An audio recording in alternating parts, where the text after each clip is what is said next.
That's perfect. And then we will have Q&A once the presentations have been finished. For those of you who want to, while the presentation is going on, you can post your questions either on Facebook, and Katie and Martina and myself will be monitoring that for the experts when we're finished, or on Zoom, just on the chat bar. So as a question comes up, just type it in there and we'll have it for when we're doing the Q&A session. For those on Zoom, we'll stay on beyond 9. We try to finish on time, it's 9 p.m. So anybody there that wants to chat or any further questions that have come up that you want to discuss afterwards with the team, that's absolutely fine. So then I guess that is the intro part of it. This meeting is for you. So whatever is going on for you when you're leaving the session, or whatever time today, to have the questions answered is very important. It's about you, the people living with a heart condition or caring for somebody. So the experts are here to help, and the team here from the Irish Heart Foundation will do our best to support and inform where needed. So before we move on to the topic, I just want to welcome one of our colleagues, Emma Carter from the Heart Foundation. The Heart Foundation is looking at developing our information leaflets and how you access information as patients. And Emma's fantastic, because where do you start first but looking at the stakeholder, which is the patient. So we'll be looking at doing a survey. So Emma, do you want to speak to the group just a little bit about that? Sure, absolutely. Thanks so much, Lucinda. So I'm just going to share my screen really quickly.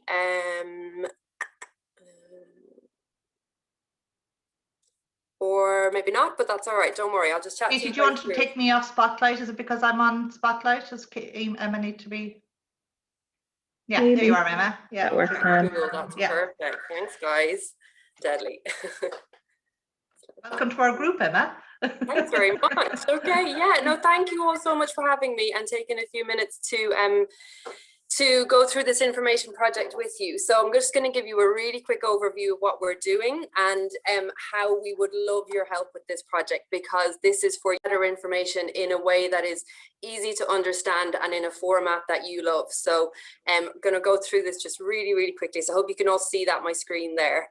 So it's basically, as I said, we're going to be updating and redeveloping all of our information resources kind of in print and online. So I'm just going to skip forward to this slide here, which will give you, hopefully if it comes up, a quick overview of a lot of the printed information that we provide in the Irish Heart Foundation. So some of this might be familiar to you, some might not be, and this covers a really wide range of topics as well. So we've got a lot of our risk factor leaflets, tips for managing lifestyle, things like that.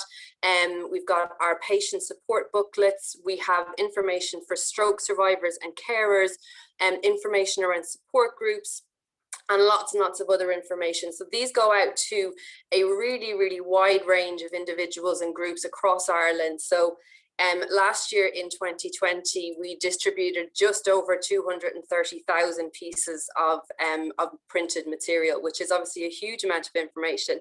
And it went out to HSC sites, hospitals, primary care centres, GPs, medical centres, schools, pharmacies, and the public. So it's reaching individuals wide and far. So this is just a snapshot of some of the information that we provide, and we have a lot more as well apart from that. So coming back to this here, you know, this is a huge amount of information, and what we would love to for you guys to help us with is to feedback on that, on your own information needs. So we'll be doing that, as Lucinda said, through a survey. We'll be posting that survey online, and we'll be doing phone interviews, and also there'll be written interviews where necessary as well. So we'll also be doing some one-to-one meetings, and there'll be some focus groups with patients as well. So we really, really want to get as much feedback from heart patients and stroke survivors and carers as possible, so that we can really improve our information. So in those, within that survey and those focus groups, we'll be asking what formats work well. You know, in terms of online, do you prefer to see more interactive materials? Do you like to see videos or more audio content? In terms of printed materials, would you like them to be shorter, more images, more infographics, less text, things like that? So these are the things we need to figure out. Also, we would like to know, where you look for health information. So is it, your GP, health professionals, social media? Anywhere that you look for health information, we'd love to hear where that is. Are there any barriers to health information? Anything that stops you from accessing health information or makes it more or too complicated to understand? We would like to know if there's anything you'd like more information on. Is there a particular topic that you think I would love if the Irish Heart Foundation provided more information for me on that? And also we'll be getting feedback from health professionals as well, you know, kind of around their information needs and also their perspective, you know, dealing with patients and things like that as well.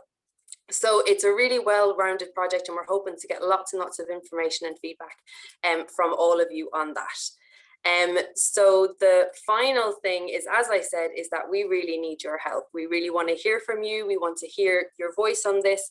And the best way that you can do that is to complete the survey. Now, I don't have it ready just yet. It's still in the works to be completed, but I'm hoping that it'll be posted next week. So when you are on the Heart Support Network Facebook group next week and you see this icon, this little infographic here, that's what will prompt you hopefully to fill in our survey. Please do click on the link. It'll only take about 5 to 10 minutes to complete. And it will make the world a difference to us when we're deciding what direction to take with our information needs. I can email or text that link to you as well if you prefer. I can do a phone call with anybody who would prefer to kind of communicate their information needs that way. No issue with that either. And also I can send a written survey to anybody who'd like to complete their survey, you know, or any other feedback or information that way. So you can see there my contact information is at the bottom of this presentation. Please do feel free to contact me, or if you have any other questions, I'm sure you can contact Lucinda or Katie as well, and they can pass the message on to me. So I know that's been a very, very whistle-stop tour, but I know you've got a lot to get through tonight. But that's the project in a nutshell. If you want to pop any questions in the chat, we can address them that way, maybe, you know, now or later in the evening, but that's the project, and I'm really, really looking forward to getting your feedback and hearing from you all around this. So thank you so much for listening. I appreciate it, guys. Thanks, Emma. That was so efficient. You knew it had to be. It's fantastic. No, I think it's really important. So for anybody that's listening in on this, is that even though we're here running an information day, it's you, the patient, informs us, you know, about what we do. There's no point in us going off and thinking this is what we think is the right thing. So we need your voices to be heard within that. So it's an excellent way and an excellent project to get involved in. So we'll keep posting on the network or emailing out those of you who are members and those who aren't on the Zoom tonight. So we'll work with Emma on that, and anything that comes in, Emma, we'll let you know. Appreciate that. Thanks so much. Really thanks, guys. Bye. Bye, Emma. Okay, guys, so on we go to our first speaker. So it's Maeve Carmody. So a lot of you who've been on Zoom before will have seen Maeve's face, because she's come on to all of our meetings and always have lovely pieces of wisdom to impart with regard our programme. So Maeve is self-management support coordinator in the Cork Kerry region with the HSE, and from the word go, when I took on this new role and setting up the supports, Maeve has been without a doubt encouraging, and we look for speakers and different topics to look at. So Maeve has always been there on hand, even as we've gone national within that group to support the work we do for you, the patient. So Maeve, I suppose publicly to say thank you for that, and to now pass over to you and talk about the Living Well programme and beyond, I guess. Thanks, Maeve. Thanks a million, Lucinda. You're very good, and I'm blushing here. But I believe, I and my colleagues believe strongly in the power of peer support groups, and that's why we support it. So it's not something that just I would be doing on behalf of, I suppose, my colleagues, the self-management support coordinators, but it is something that we feel very strongly about and recognise the significant value of. And I can see that I would honestly say I've come off every meeting each night with a smile on my face, because not only about the education and the information that's imparted during the meetings, but the piece at the end and the empathy that's shown within the group and the support people get from one another. And I think that's invaluable.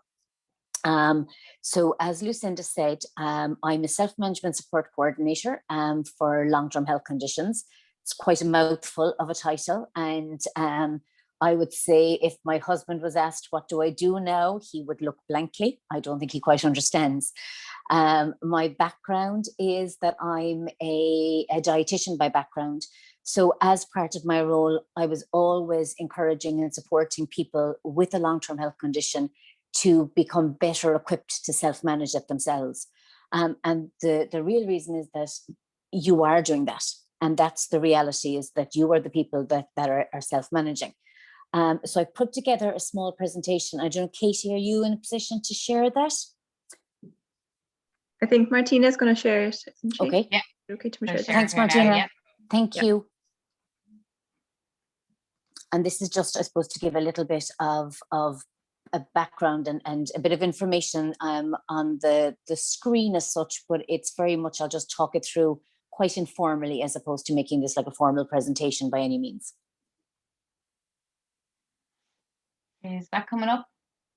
Not yet for me. No, not yet.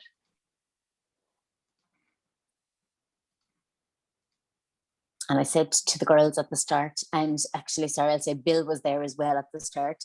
I have 3 young children. So if you hear anything in the background, apologies in advance. They're going to bed at the moment. That's brilliant. Thanks, Martina. That's coming up for you, Maeve, is it? Yep, it is perfect. And you know what? You Great. can swing on directly onto number 2 if you don't mind. Yeah, no bother. So that little picture there, and I should say actually, she might kill me for doing this, but one of my colleagues is also on the meeting tonight. I think possibly her first meeting, I'm not sure, maybe not. So if I've said that incorrectly, apologies. But Mary Going, my colleague, because I am one of a team of 9 coordinators. And there is 1 coordinator per community healthcare organisation. So the way the HSE is kind of run at the moment, I'll hasten to add, is that different counties are grouped together to form a community healthcare organisation. And I happen to be in the Cork-Kerry community healthcare area. Mary, my colleague, is up in what is called CHO6, which is South County Dublin and Wicklow. And similarly, if I think of maybe the west of Ireland, CHO2, for example, would be Galway, Mayo and Roscommon. So they're grouped into areas called community healthcare organisations. So there's 1 coordinator per organisation per area. And every one of us have a health and social care background. So there's some have nursing, some have physiotherapy, some have dietetics. So have been involved in the management of people with long-term health conditions as part of our careers before we went into these roles. And then I suppose what we will do is, as part of our role, we'd link with services that support a person to self-manage across the spectrum. So in the community, in non-clinical supports, within the likes of, say, for example, yourselves tonight. So linking very strongly with Lucinda and other colleagues in voluntaries. In all of the hospitals, we would link with our colleagues, and then across what's called primary care, which is where you might have, which are more community-based clinical supports like community dietitians, physiotherapists, occupational therapists, etc. So we would link with all of those respective people in relation to self-management. So again, it's coming back to that term, what is meant by self-management. So really, the self-management are the tasks that that a person with a long-term health condition must undertake to live well with the condition ultimately. So if you think of, I suppose, to make it into simple English, there are 24 hours a day, where there are 7 days a week and 52 weeks of the year. And that would equate to 8,736 hours in a year. And the majority of that time you are spent managing your condition. There is a small number of those hours are spent with healthcare professionals in that year. The majority of the time, it's you yourselves at home, at work, that are managing your condition. And therefore, being able to self-manage is very, very important. So the examples of self-management that you might think of are, for example, being able to monitor the signs and symptoms of your condition. So for example, breathlessness, doing your daily weights to check your fluid balance for yourselves, for example, if there's an indication of fluid retention, Someone who has diabetes might be checking their blood glucose levels, for example.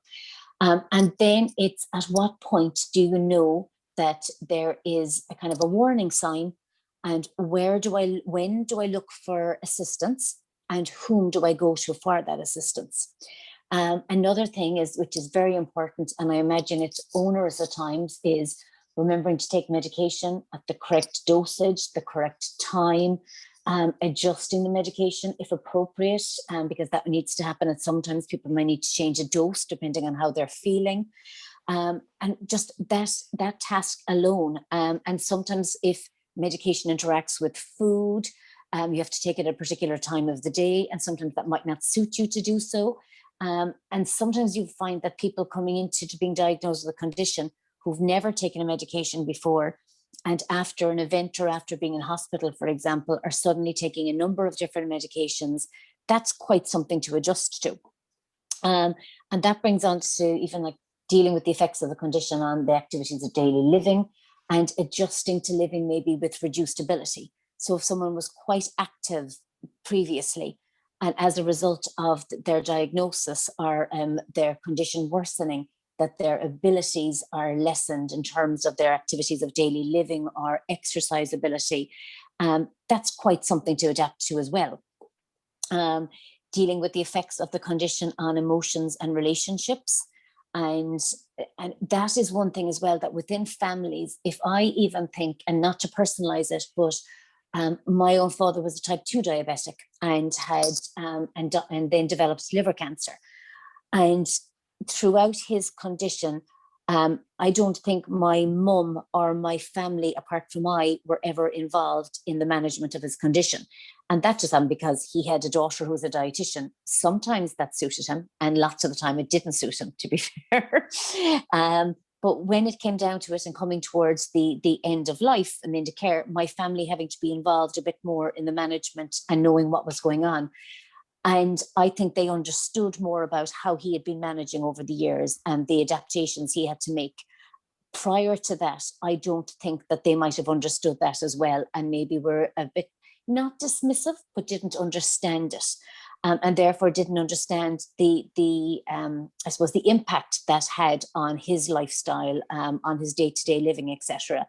And sometimes you find that the beauty of a peer support group is that you have people within this group who are in the same situation and can understand it, whereas you might be living at home with the most supportive of family members, but they still don't understand and get it because they're not living with the condition or the ramifications of it.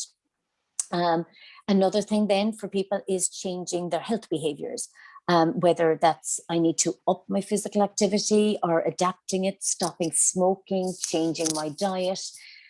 And those things are things that we need to maintain then. And that's one of the things about a long-term health condition, is that it's not something that you do for a short period of time and I'm better and I don't need to do it anymore. These are changes that you need to make and sustain, and often for a long number of years, which can take its toll on people, to be fair. You can move on there, Martine, if that's okay. Thank you. Brilliant. Thanks very much. So in terms of self-management support, is that the role of the healthcare professional, I suppose, is about helping people to learn more about and better manage their condition. And it's to help people to set goals, problem solve, and make plans to live a healthier life. Because part of it is, yes, you are diagnosed with a condition, but the condition ideally should not be, I suppose, controlling your life. It's that the ideal is to get to a point where you're able to control the condition and it doesn't define you. Self-management support aims to increase a person's knowledge, confidence, and skills when looking after their health.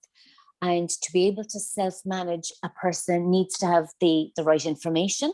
So that comes into Emma's part previously when she was saying that having information in the right format for people.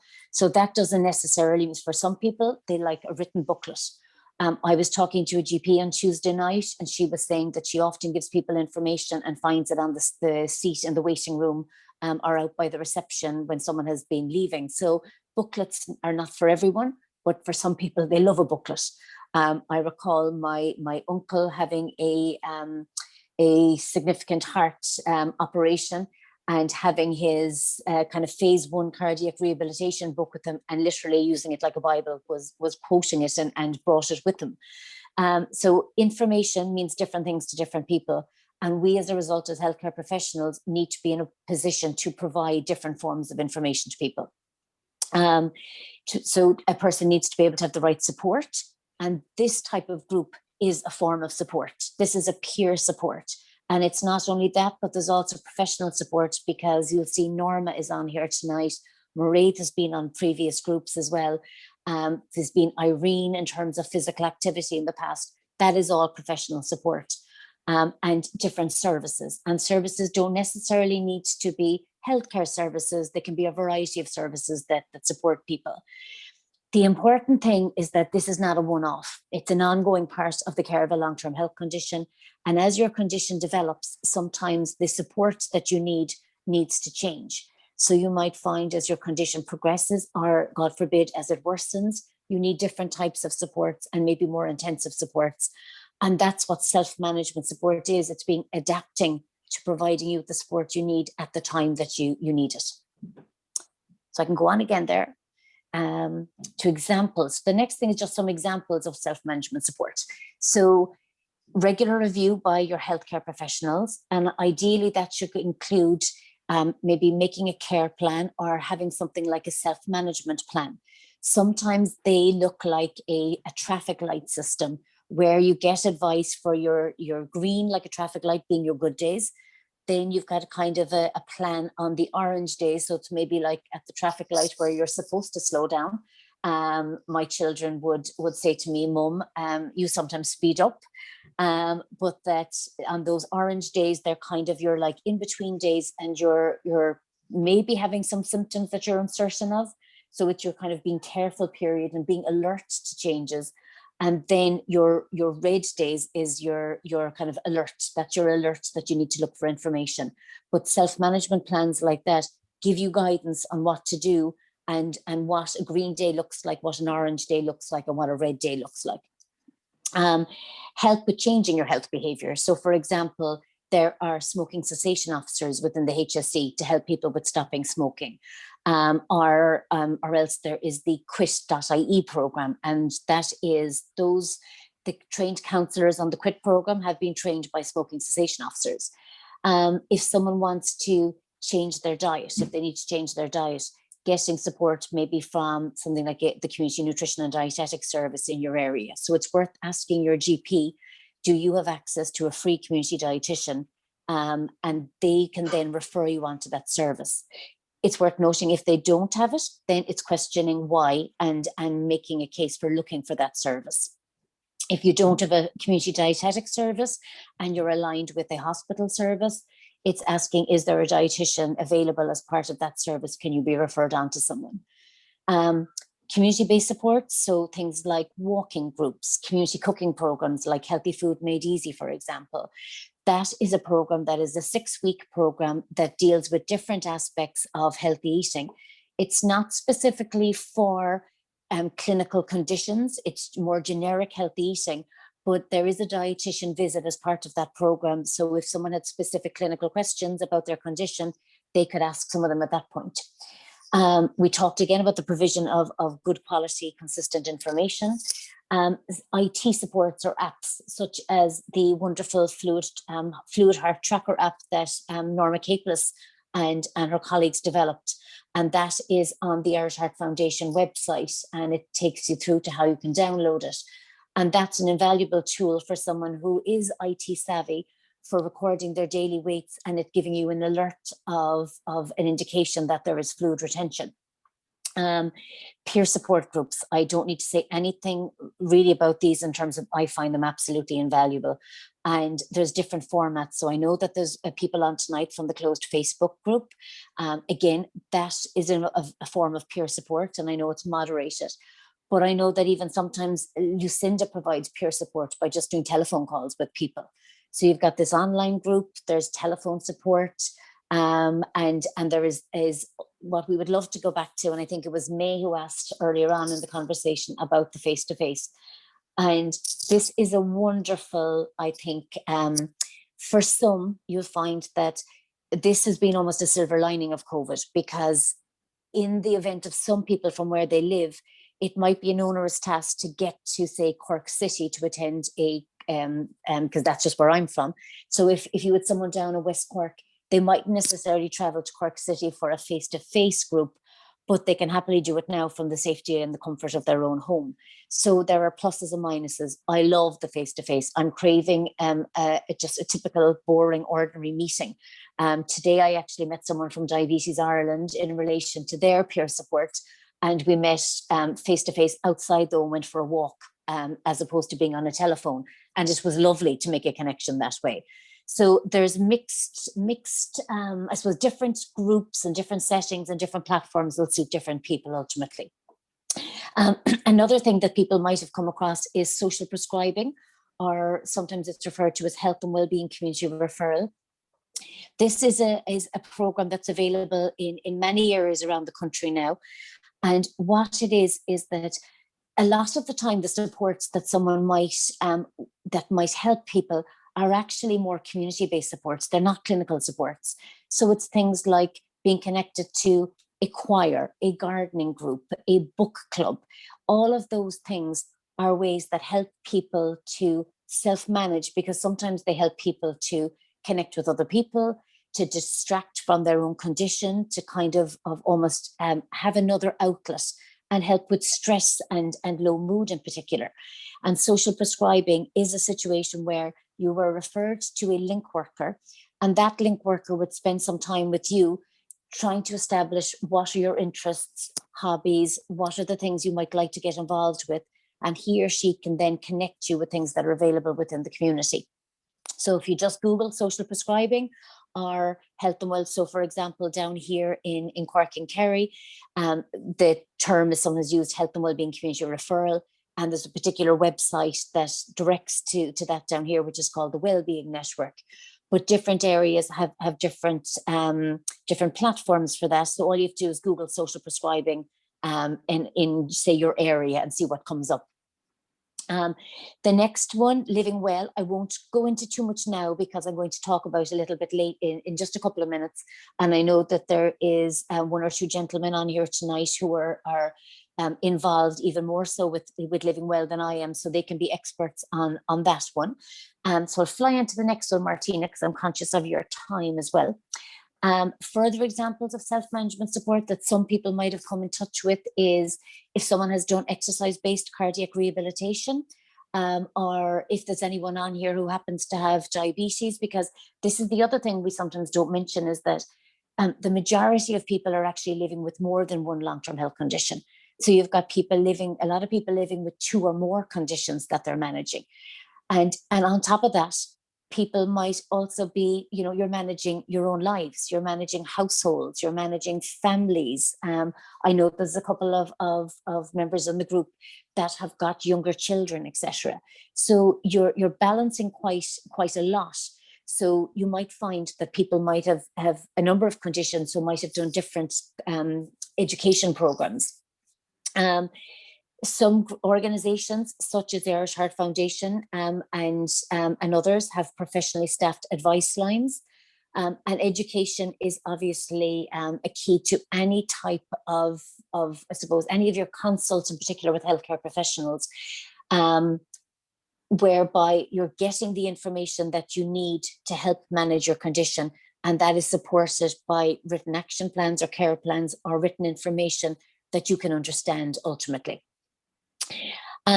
So the next thing I'm just going to go on to is, just because this is one of the things that Lucinda wanted to make sure that we spoke of tonight, which was being able to talk about a program that we have developed, we haven't developed, but we are supporting the rollout in Ireland, and that's called the Living Well program. So I might go on there if that's okay, Martina. Thank you very much. So some people, as I said, might have heard of Living Well. Some people might already have done it. And I know that there's, as I said, there's two gentlemen that I know at least anyway are leaders or facilitators of the program. So Living Well is a group self-management program for adults with long-term health conditions. So when we say I suppose, a self-management program, it's referred to as sometimes it's referred to as CDSMP, or the Stanford Model Program. And that is simply, this particular program originated in Stanford University in the USA, and it is now licensed and regulated by a group called the SMRC, which is the Self-Management Resource Center in the States. And it's got a long number of years. It was developed back in the 90s, it was developed, and it's got a number of years of research. And the focus of the program is about developing a toolbox of self-management skills. And I suppose when we look at these self-management skills, the type of things we're talking about are in that box there, in that self-management toolbox. And that's, I suppose, the focus of the program, is that after doing the program, you have almost like a toolbox in your arsenal of things that you can use to support the self-management of your condition. So things like action planning, problem solving, decision making, managing, say, for example, sleep, and the impact of either poor sleep on your condition, and the impact of sleep on fatigue management during the day, and how you can maybe come around that. Things like problem solving, understanding your emotions. Another key part of it is learning to communicate well with your healthcare professional. Now, maybe sometimes that needs to be a two-way street, because maybe the healthcare professional sometimes isn't necessarily communicating in the best way with yourselves. And one of the things about true self-management is that it should be very much a collaborative relationship, where someone isn't telling you what to do, they're involving you in the discussion. They've come up with what they think is the best plan for you, but it's asking you, are you okay with it? Do you understand it? And if that isn't happening, then learning to communicate maybe a little bit better with your healthcare professional can sometimes help you. Again, and not to bring it back to my situation, but it's just that if I think of my own father, he would have been sometimes at earlier stages of the management of his condition, being very much, oh, the doctor knows best and I won't question anything. But as he got a bit more confident in the later years, questioned things a little bit more and asked more questions, and went in with a little list of questions beforehand that he wanted to get out of it. So it's things like that. Even sometimes it's bringing someone along to an appointment with you who might be able to remind you of the questions that you knew you wanted to ask, but sometimes you forget when you get in there, or someone for another pair of ears that when you come out afterwards, that they have listened as well and can sometimes help you make sense of it if it hasn't made sense to you. So the focus of the program is about developing this toolbox of self-management skills. It is a structured, peer-led program. And by that, it means that at least one of the two facilitators who are delivering the program, so one of them at least, needs to be living with a long-term health condition themselves. It might not be the same condition as you, but that is okay, because ultimately what that is about is that there is a lot of very similar challenges and issues that people face when living with a long-term health condition, regardless of whether it is a cardiac condition or diabetes or COPD or multiple sclerosis, or say something like Crohn's disease or ulcerative colitis, that people a lot of the time have similar challenges that they face, and the solutions and the tools are often the very same. And sometimes people find reassurance when they're inside in a group. You know, someone, even like yesterday, we did a session on it, and you had one person who started to talk about an experience that she was having, and you'd 4 more people nodding in agreement with entirely different conditions, but of having had the same experiences. And there's learning from one another in that scenario, same as the way there's learning in these groups that happen tonight, where you get someone who suggests something that has worked for them, and maybe that might work for you, etc. So it's a free 6-week program. Sorry, Martin, you might move on. Thanks a million. So what does it involve? It's a free 6-week program, 2.5 hours a week for 6 weeks, and it's for adults aged 18 plus. And during COVID-19, it has moved online. So, for example, in some parts of the country, they are using Zoom to deliver it, and in other parts of the country, they're using a platform called WebEx to deliver it. Regardless of what platform it's delivered on, you will get support to get online if that is something that you are having difficulty with. So while it's marketed as a 6-week program, there is an extra session added in at the very beginning, whereby maybe an hour the week before the program starts, where everyone comes together, gets online, makes sure that they're happy enough with the platform that they can get on, gives a quick overview of the program, and then you're ready to go for the following week. And throughout the program, if someone has a difficulty, because there's 2 leaders on who will be au fait with the platform, you will get support to stay online throughout the program. There would be a maximum of 12 people participating in a program, and I said all of whom are living with one or more long-term health conditions. And I suppose I have delivered, as my previous role, I would have delivered, I would have done inputs to cardiac rehabilitation programs and pulmonary rehabilitation programs, and I would have delivered diabetes structured education. And I always felt, as part of these programs, while they are fantastic, that there is a lot of clinical information and information about the condition being given, and that there's often not enough time to focus on just putting that information into practice and how do I do that. And that's where I really find that Living Well steps in. As I said, it's numerous studies have been carried out worldwide on it, and a review of the findings on the different outcomes have reported that it has beneficial effects on physical and emotional outcomes and health-related quality of life. And there is numerous evaluations and research, and consistently the results are showing greater energy, reduced fatigue, people exercising more, fewer social limitations, better psychological well-being, enhanced partnerships with your healthcare professionals, improved health status, and greater self-efficacy. And I suppose by that meaning that you take kind of more ownership and you feel better about the ownership that you're taking over your health. So for more information, I suppose, about the program, the easiest way, and I can send any information on to, I can send leaflets, etc., to Lucinda if people, and we can send the slides if someone needs them. That's absolutely fine. But the web page, hse.ie/living well, will take you directly to the most up-to-date information on the program. So currently what's up there is the dates for April programs. We will change that in a week or two to May and June programs and continuously update it. But the contact details are up there for the coordinators in your various areas. So feel free to get in touch with those coordinators. The other thing I would say is that if Living Well is, when you look at it, Living Well is not, it's a couple of areas of the country that you'll see aren't represented on the table. That doesn't really matter. When it's online, there is greater access.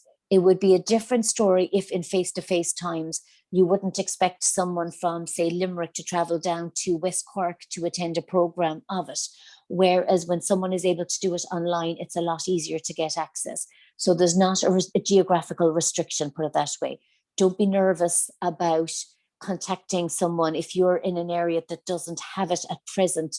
Don't be nervous about contacting a different area. And I'll say down here, we're very happy to take referrals from anywhere, even Dublin, Tom. And then more information in relation to self-management support is available on our webpage as well, which is hse.ie/self-management support. There's a number of resources. It takes you to Living Well. There is also a page that's on there that is for healthcare professionals, and it documents some directories that are on it that take you to some services.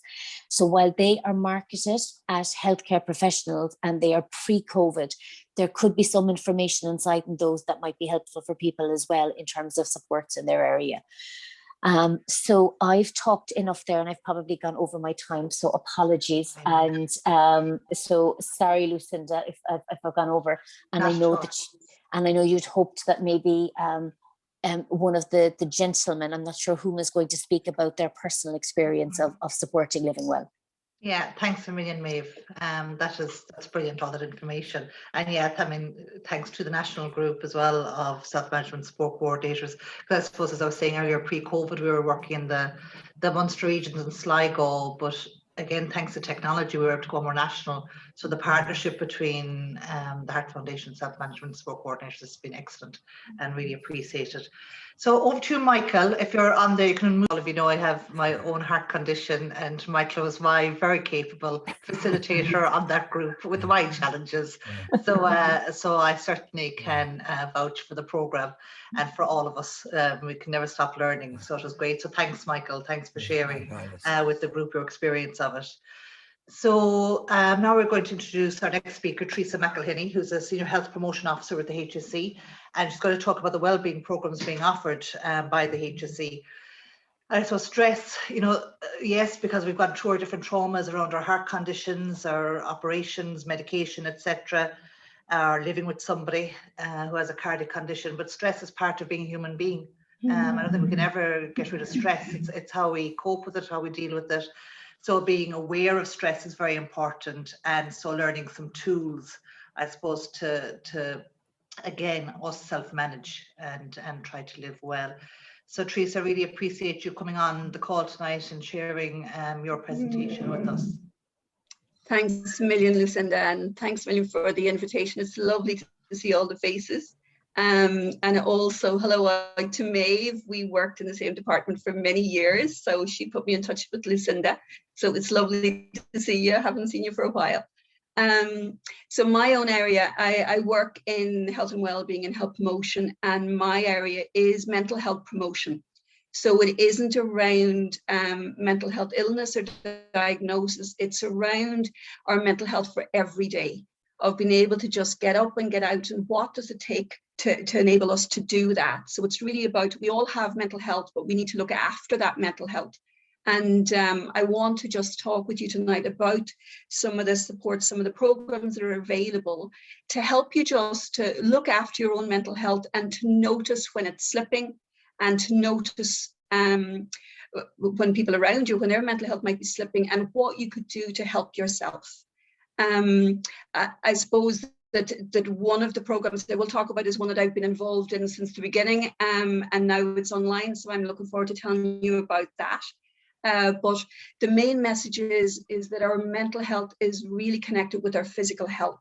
So we know from all the research and evidences out there that the better our mental health is, and the better our emotional well-being is, the better we're able to cope with physical conditions. We recover faster, and we're able to deal with the conditions and the signs and symptoms of it better.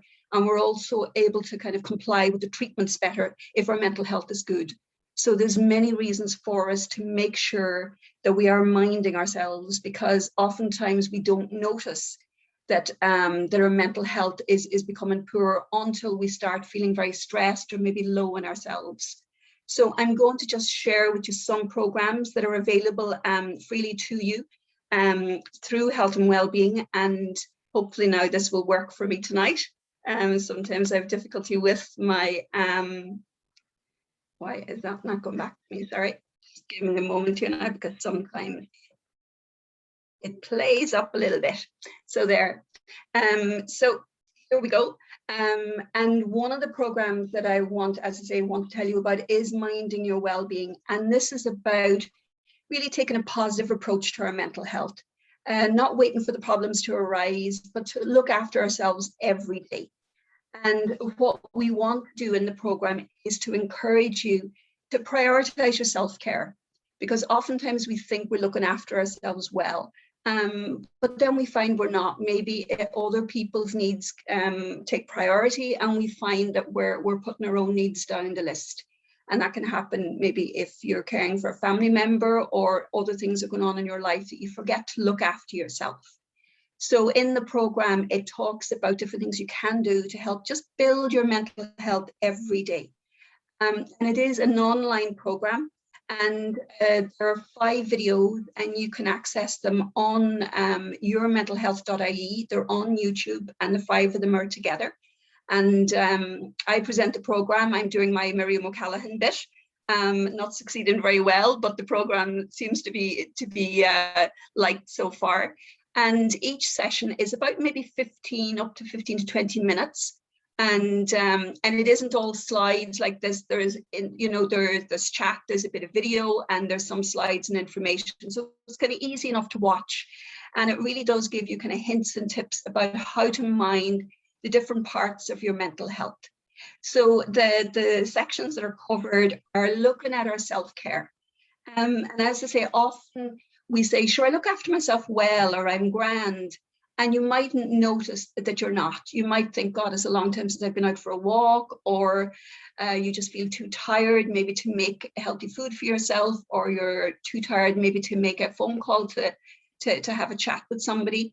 And it really does mean that sometimes we have to kind of push ourselves a little bit to mind ourselves better. But it does pay off in the end. So that session does talk about what we can do just to help to make sure that we're looking after ourselves, because when we look after ourselves, we're better able to get up and get out and do what we want to do, and to connect with other people and to be there for other people as well. The other session, the next one after that, looked at the way we think. And our thoughts are hugely powerful, as you know. I mean, I'm sure a lot of you have spent time where you've worried about something.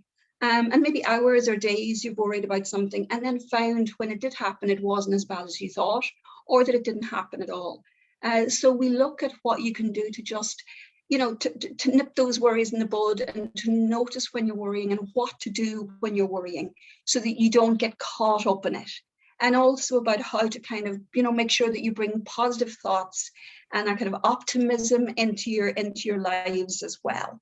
So that's one of the little videos that you might watch if you want to go on to your mentalhealth.ie. The other one is looking at our emotions and our feelings, and how we can boost our mood, and how we can enjoy it when things are going well, and we can tune into those little happy times and be grateful for them, because sometimes we're so distracted we don't even notice when things are going well and when nice things are happening. And also there are emotions that we feel as well that are more challenging, and they're all part of life. We can't avoid them, like feeling sad, or feeling low in yourself, or feeling annoyed, or even angry with somebody, and how we can deal with those, because we can't stop them happening. So when they do happen, how can we mind ourselves in it and make sure that they don't, take us over and overwhelm us? One of the other sessions, and you'll know it from being in your group here, how important it is and how good it is to connect with people, and connect with people where you have things in common. And that can be outside your family, or obviously just connecting with your family. And at the minute, I know it has been difficult to try and see people, maybe visit or have visitors to your house or out and about. So it has been tough. So it is even more important for us to make sure we try and make those phone calls, or you've all done Zoom now from being on this program. So even going on a Zoom call or whatever it is, or even write an old-fashioned letter. But there's a lot of evidence as well to say even the small little interactions you have when you go out maybe to buy the paper, taking the dog for a walk, picking up children from school, and that kind of little salute you might do to somebody, or a smile you might give somebody, all of that as well too is part of building positive relationships. So it's important to make sure we do that, because a lot of the time we walk with our head down and we don't notice somebody maybe across the road. So it is good to try and remember, to connect with other people in whatever way you can. So that's the wee session as well too. So hopefully you might get something out of that. And then the other is when you have any kind of a long-term condition, and you'll know this yourself, the more resilient you are, the more that you're able to bounce back from things, the better that you're able to cope. So there's lots of ways we can improve what we call our resilience, that kind of grit, that ability to be able to cope and to be able to see, have a positive outlook for the future. So one of the sessions, the final session in the program, looks at that. So again, it's about just a lot of it is around self-care again. So that's the Mind Your Wellbeing program. And as I say, they are the 5 videos. They're about 15 to 20 minutes each. You can watch them at any time you want, in any order you want to, and they're there all of the time. And they're on yourmentalhealth.ie. And that's the kind of Irish health website. And there's a lot of really good information on that. just generally very easy to read, easy to find, information around mental health issues, your own and other people's, and maybe how to cope with the challenges of COVID as well. And if you are, feeling really concerned about yourself, there's also contact details for emergency services and crisis lines and that type of thing. But a lot of it is that day-to-day mental health information that you might find that you need. So do have a look at that website as well too. And they also have an information line. It's 1800 111 888 that you can ring to find information about mental health supports in your local area. So do have a look at that as well too. The other program that I wanted to tell you about, and Lucinda mentioned stress just a few minutes ago. And again, this is another online program. Now, some of you around the country might have attended a stress control because we run them all around the country. It's usually our psychology department runs them, and also health promotion are involved. And usually they run them for large groups of people. They run sometimes in the GEA halls or in local hotels. And up to maybe 100 people can attend, and you can just attend and listen. And they're about an hour and a half. You don't have to do anything, you just get the information, and then you get lots of great little booklets to take away. But at the minute, because we can't run them face-to-face, as you know, there is an online program. And the man who developed the program is a lovely Scottish psychologist called Jim White, and he's there presenting it. And it runs, it's unlike the Mind Your Wellbeing program, you can only access it at certain times, but I'll give you the calendar. And I'll send a list of the dates to Lucinda as well too to circulate. But you'll see it at the end of the presentation, because there's sessions going on at the minute, but it's nearly at the end of the program. But they'll start again on the 3rd of May. And as I say, it's a 6-week program, and each session looks at different things, like what is stress and how to recognize it in your body. Because a lot of the time it's your body that will tell you when you're stressed. You'll get a headache or aches and pains, or you might find your tummy's upset, and how you can actually manage that stress in your body, like maybe using physical activity or looking at your caffeine or alcohol, but also things like how you can use your breath, and it teaches you how to use breathing techniques to help you kind of soothe yourself if you're feeling a bit anxious or panicky, which is very useful for all of us to be able to do, because at times we do feel stressed and we need something to help just calm us down a small bit. It also, again, a bit like Mind Your Wellbeing, helps you look at your thoughts, but it gives you, I suppose, even more information there about the way we think and how you can just manage those thoughts. I mean, we can't stop thoughts coming into our heads, but we can certainly work out how to deal with them and not let them kind of overwhelm us. And also it helps you to look at your actions and how you behave as well, and things that you can do just to improve your stress and to improve your health overall. And again, just looking at things like panic and anxiety and how to deal with that. So Jim takes you through all of that. And as I say, he's very easy to listen to. He's a lovely Scottish accent, so he's very easy to listen to. And very approachable, very friendly delivery that he gives. It also looks at our sleep, and that's one thing I suppose is hugely important, particularly if you have an ongoing health condition, because it really does improve our mental well-being to be able to get a good night's sleep. And for any of you who do have difficulty around sleeping, there's ways of kind of retraining yourself to sleep again properly. If you find you've gone through periods now where you can't get to sleep or you're waking in the night, he takes you through ways of actually managing your sleep to make sure you get a good rest. And then it really looks then overall at kind of all the things you can do to boost all of your well-being. And again, Maeve has been talking to you about the Living Well program. So it kind of emphasizes a lot of those messages, and then helps you to plan for the future, how to keep the good habits that you might have started over the program, to make sure you kind of continue on with them, because we might be great sometimes at starting things, but we mightn't be so good at keeping them up. So again, it's about how we can encourage ourselves to keep them up with the good habits that we might start. So that's the stress control program, and you can access that on stresscontrol.ie. And all you do is just click into stresscontrol.ie, and you'll find a little click button to tell you the dates that are coming up, and also there's a little area, I think it's called the free zone. And there you can look at all the booklets that you would have got if you were able to attend face-to-face. But all the booklets are there to look at and read. And there's also little mindful meditations and relaxations. So a great resource to have as well. And we're going on, that won't move on for me now.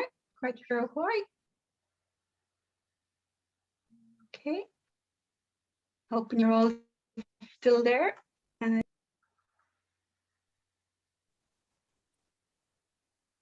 We are, Theresa.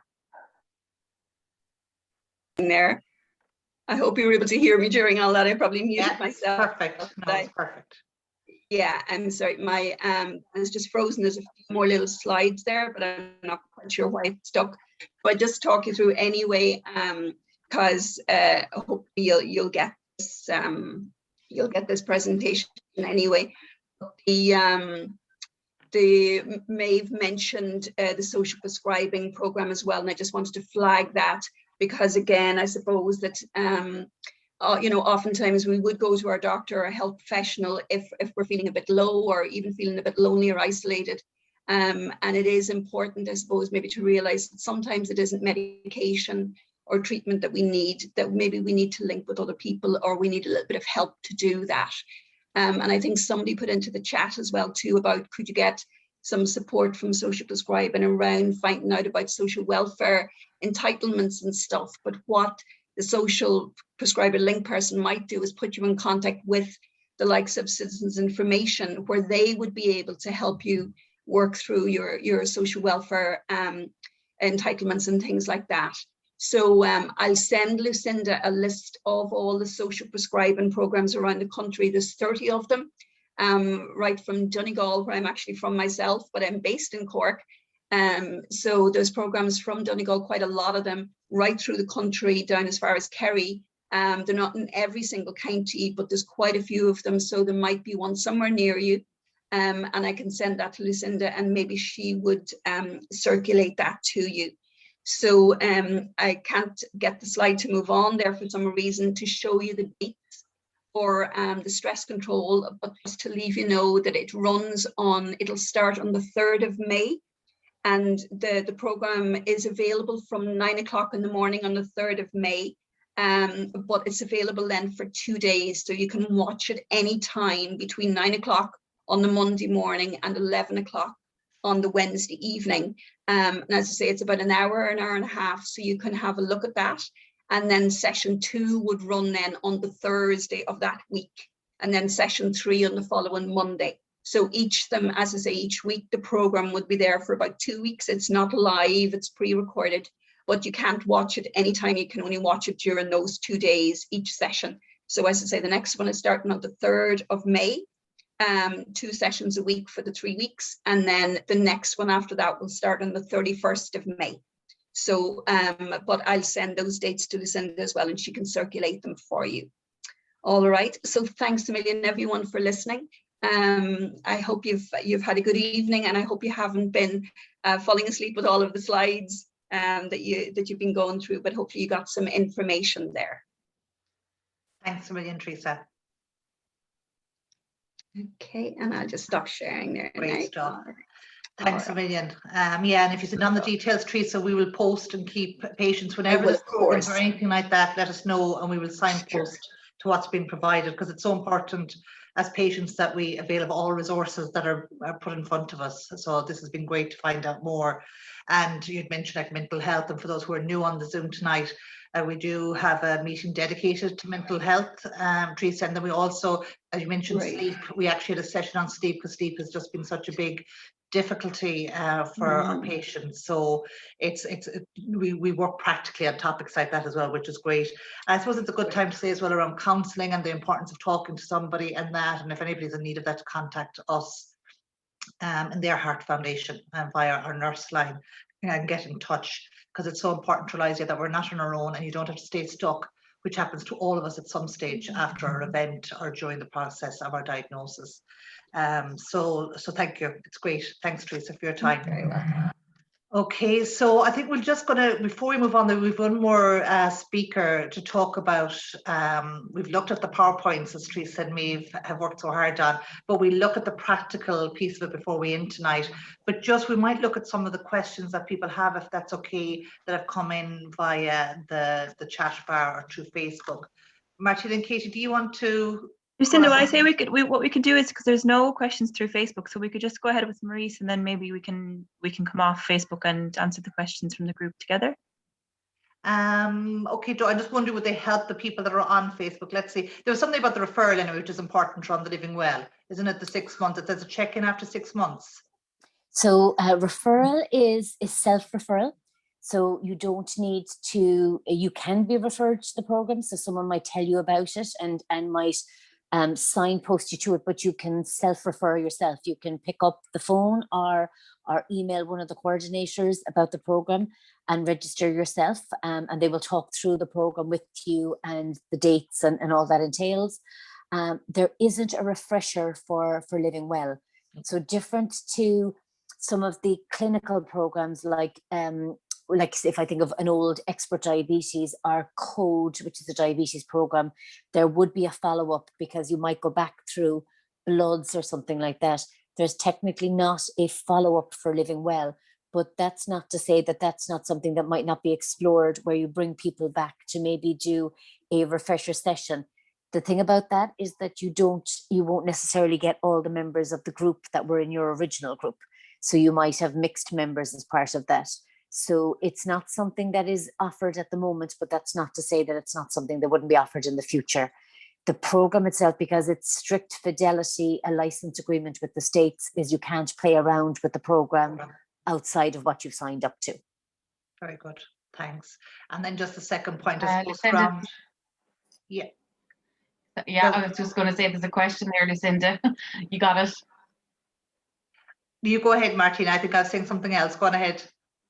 Yeah, so I was just saying, with regard to the self-management support, is there a specific toolkit resource available for partners, family members of the people who are living with the long-term condition, maybe? Not specifically, but I think that if of any family member, there's always the option to attend appointments with someone and to learn more about the condition as well. And that comes down to sometimes the person with the condition. So you asking a family member to come along, or the family member might ask you and say, I want to learn more.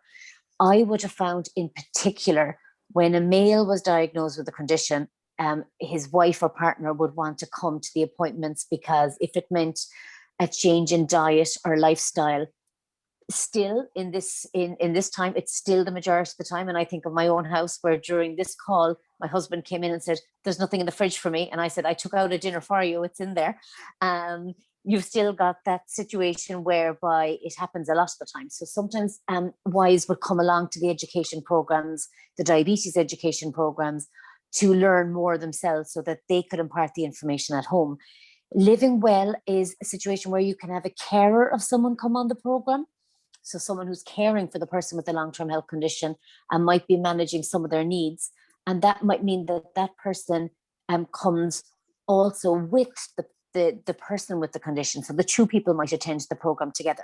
And I suppose that's about the fact that someone needs to have someone else involved in their actual care, that might be helping them take medication, might be drawing up insulin or giving meds and things like that, if the person with the condition themselves can't do that for themselves. There's not a specific format in Living Well for other family members to attend in a wider sense, really on the basis of, say, confidentiality, and there are sometimes private things discussed within the group. So there's almost like an agreement, like the same way as if you went into a face-to-face, or even on a group like this. I wouldn't come off and go and share any story with my husband. It would very much be what happened within the group stays within the group.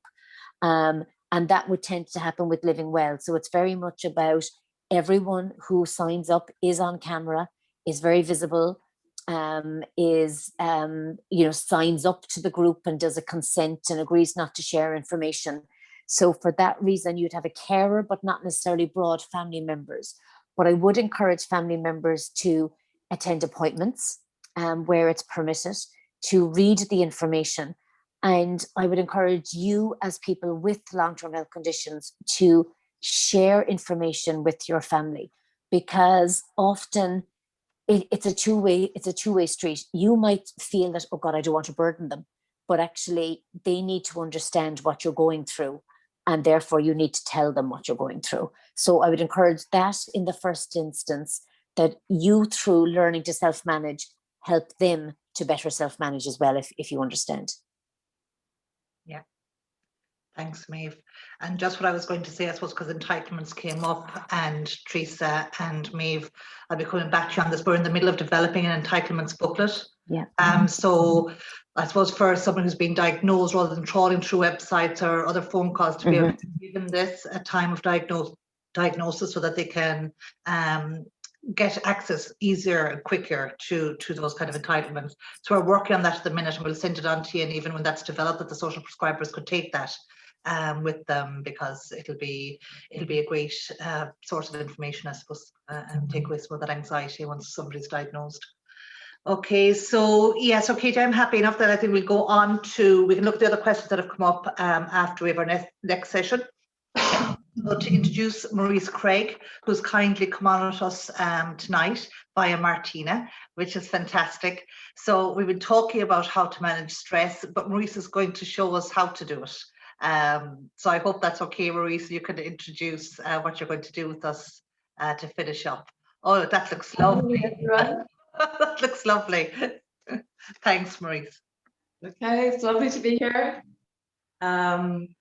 Okay, so I'm a yoga teacher, but I had open heart surgery 13 years ago for mitral valve prolapse. So I've first-hand experience of living with the heart condition.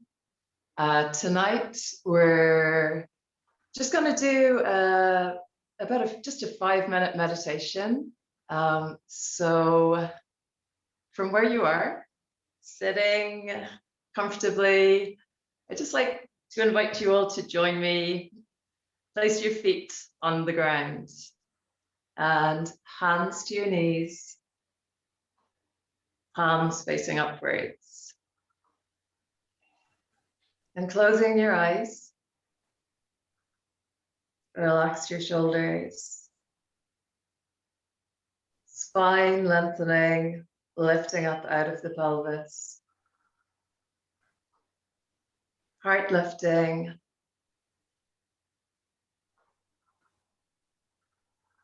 and tuning into your breath. So start to slow down and deepen your breath.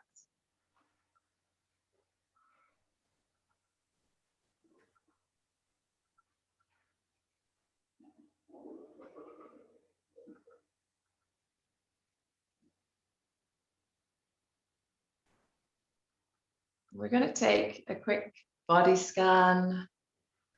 So just moving your awareness throughout your body and noticing whatever sensations are there. So you may feel sensations of heat, or coolness, tingling, or buzzing sensation, or maybe you feel no sensations at all. And that's okay too. So to begin, taking your awareness to your right thumb, first finger, second finger, third finger, fourth finger, top of the right hand, palm of the hand, right wrist, forearm, elbow, upper arm, right shoulder, right side of the chest, side of the waist, right hip, right thigh, right knee, right shin, right calf muscle, ankle, heel, top of the right foot, sole of the foot, right big toe, second toe, third toe, fourth toe, little toe. whole right side of the body. Whole right side of the body. Now taking your awareness to your left side. Left thumb, left first finger, second finger, third finger, fourth finger, back of the left hand, palm of the hand, wrist, forearm, elbow, upper arm, shoulder, left side of the chest, left side of the waist, left hip, left thigh, left knee, shin, calf muscle, ankle, top of the left foot, sole of the foot, left big toe, second toe, third toe, fourth toe, little toe. Awareness on the whole left side of the body, whole left side of the body. The back of the head, base of the skull, back of the neck, back of the right shoulder, back of the left shoulder, right shoulder blades, left shoulder blades. Just allowing your awareness now to travel from the base of the spine all the way through to the crown of your head.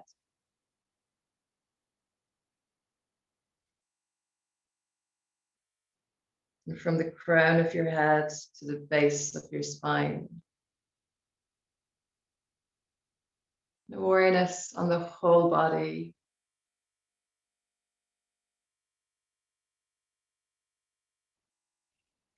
Just noticing where you feel sensation.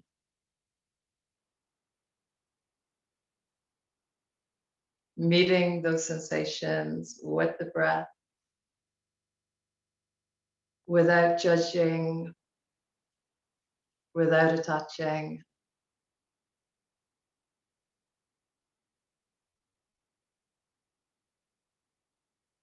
And try to follow each breath through to the end. So just noticing the pause at the end of each inhalation. And the pause at the end of each exhalation.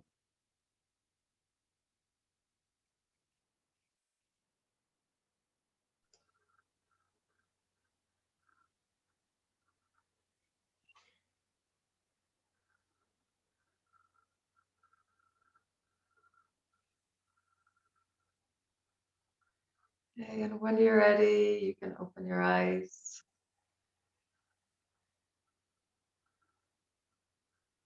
Okay, and thank you.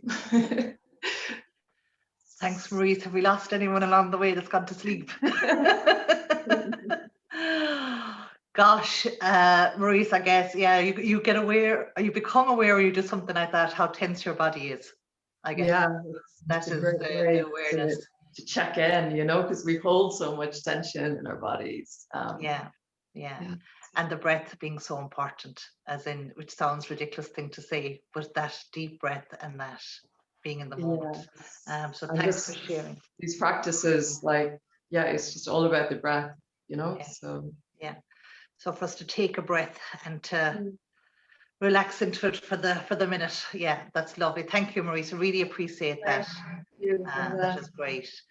So that has been a very busy evening with lots of information, and just, I suppose, for those following us on Facebook Live, that we'll sign off for tonight on Facebook and continue for a little bit longer on our Zoom meeting. So thanks for those of you viewing this on Facebook, and look forward to seeing you again. And I suppose just to remind you, check in with Shane's exercise, and also for those of you who are new, on our webpage, looking at these sessions are recorded just for the presentation part of it, So you can go back on other recordings and other topics that we've covered. You can see that, like the Flu Tracker app also, there's different resources on that web page. So I'd advise you, if you're new, just to join that page, to go into it. And again, it's another resource in living well. So see you again soon.